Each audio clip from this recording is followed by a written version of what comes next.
Good morning. This is Dr. McDaniel at GYN Corner. I'm a board-certified obstetrician gynecologist in New York City, and I'm bringing to you all things health-related for women. Thank you for joining me at GYN Corner today.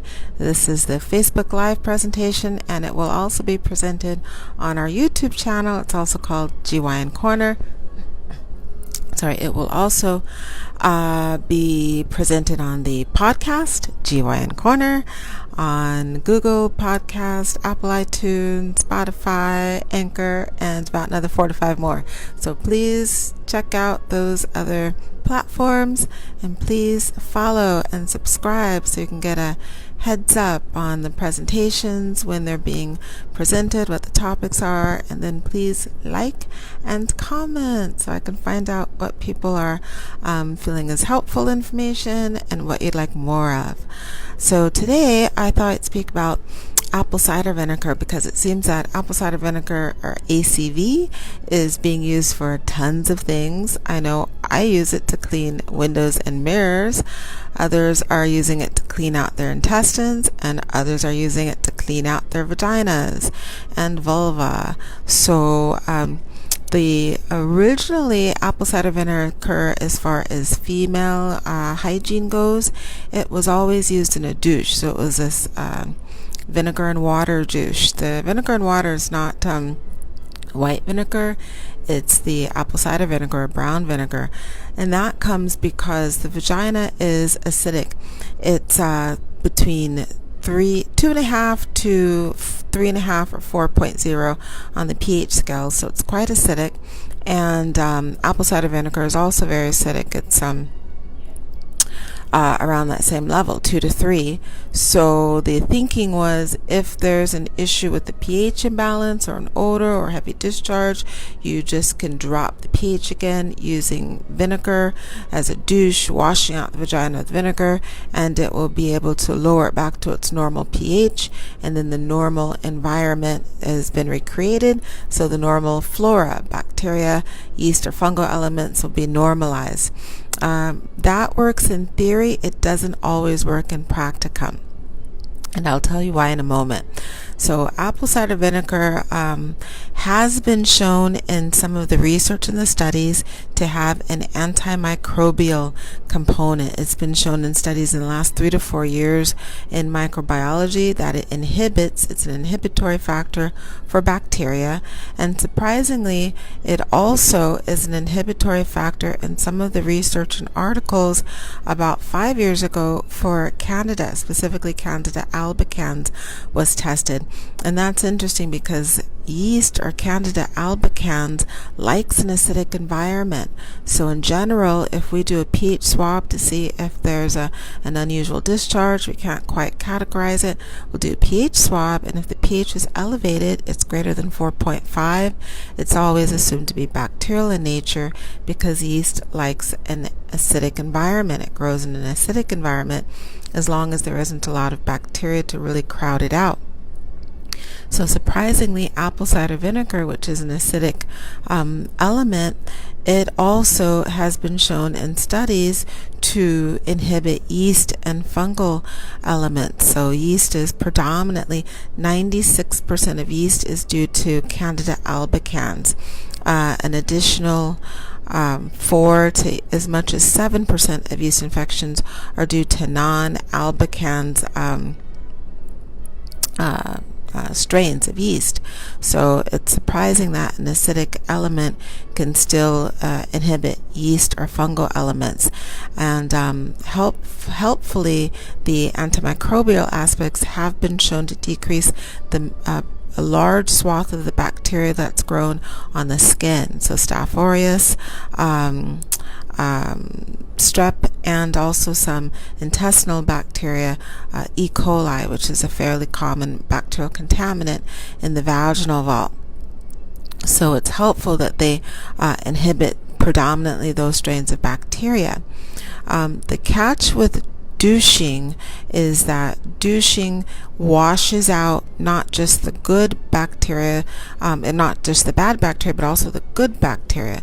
So I found over the years, and I've been practicing for almost 30 years, that most women who douche, they will have to douche about every 2 to 3 days in order to maintain the level of cleanliness that they're seeking. So the douching, it does adjust the pH, so it's an acidic environment. It does clear out the discharge, clears out the odor, because it's washing out the discharge, and it's decreasing mechanically the concentration or the amount of bacteria that's present. So every single woman who douches will feel better for about a day or two. She'll feel great. She won't have the odor. She won't have a discharge. She'll feel squeaky clean. But the catch is, once that washing out effect has gone, there isn't anything to maintain the antibacterial elements. So you have to, it's like an antibiotic. Most antibiotics have a short half-life, which means they only live in your system for a short amount of time. It's usually on average between 4 and 8 hours. So the effects of the apple cider vinegar are likewise. It has a little bit longer because it takes a while for the vaginal bacterial to repopulate. But if there's been a shift, now you've washed everything out, the good and the bad bacteria, so it just repopulates as to whichever bacteria wins the race to get back in the environment and to start growing. So it usually lasts about 2 days, maybe 3, and then the signs and symptoms will start to return, the odor and the discharge.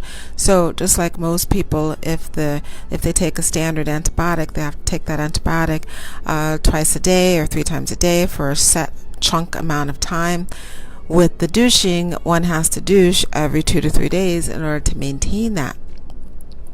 The other catch with douching is that if someone is reproductive age, and in general that's less than, well, realistically speaking, it's less than 45, but most women are still getting their menstrual periods through 55, 56 even.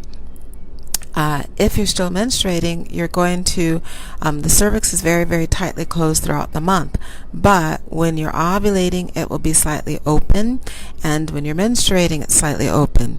And if someone's douching just randomly throughout the month or right after their cycle because they have an odor, the cervix can be slightly open, and that can allow the bacteria that's being mobilized with the wash or the douching and the force of the douche, it can be pushed up into the cervix and up into the uterus, and that can cause a pelvic infection. It can cause a uterine infection first.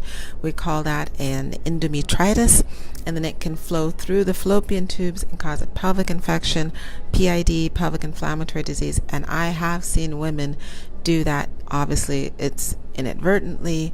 They come in, we can't really figure out why they have signs and symptoms of a uterine or a pelvic infection, but it turns out through my getting the history that they douched, and the douching can potentially push bacteria up into the uterus and then subsequently into the pelvis. So we don't recommend douching, one, because it can potentially cause an infection higher in the reproductive tract, and two, because it doesn't have much of a stability for it. It's 2 or 3 days, so it's not quite worth it. Now, I have spoken with patients over the years who really prefer to do something non-prescription wise.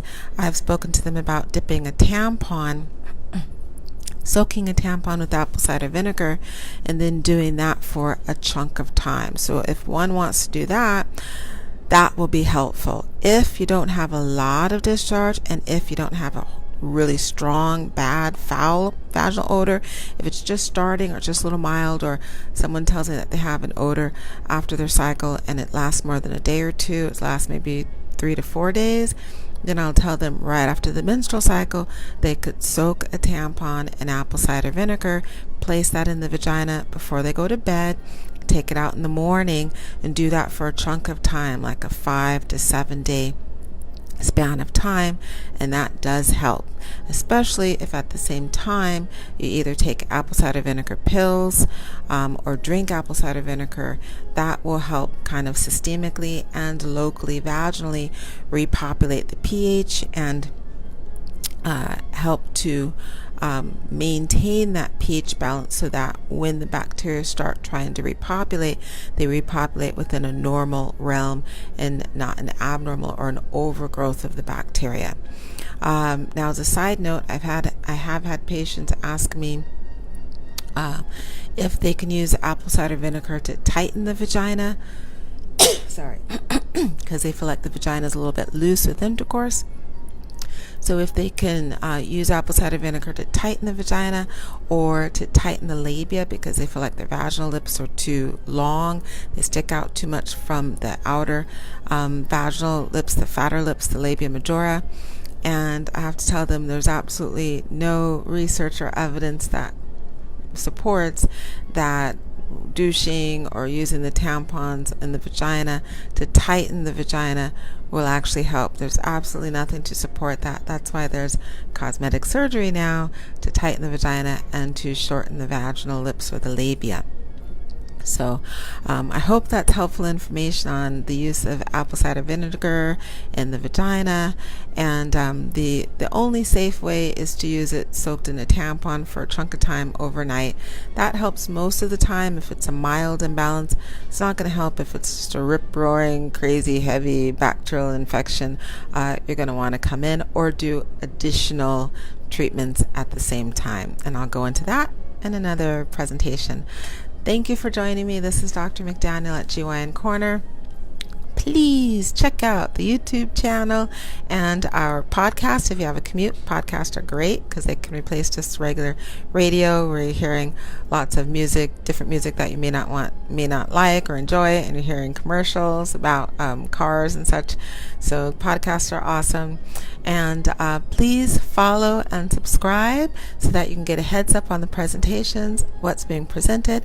And please send me comments so that I can find out what people enjoy and what they want to hear spoken about more often. Thanks again. Have a great rest of your Wednesday. I'll be back tomorrow. Have a great day, hump day, and take care. Thank you.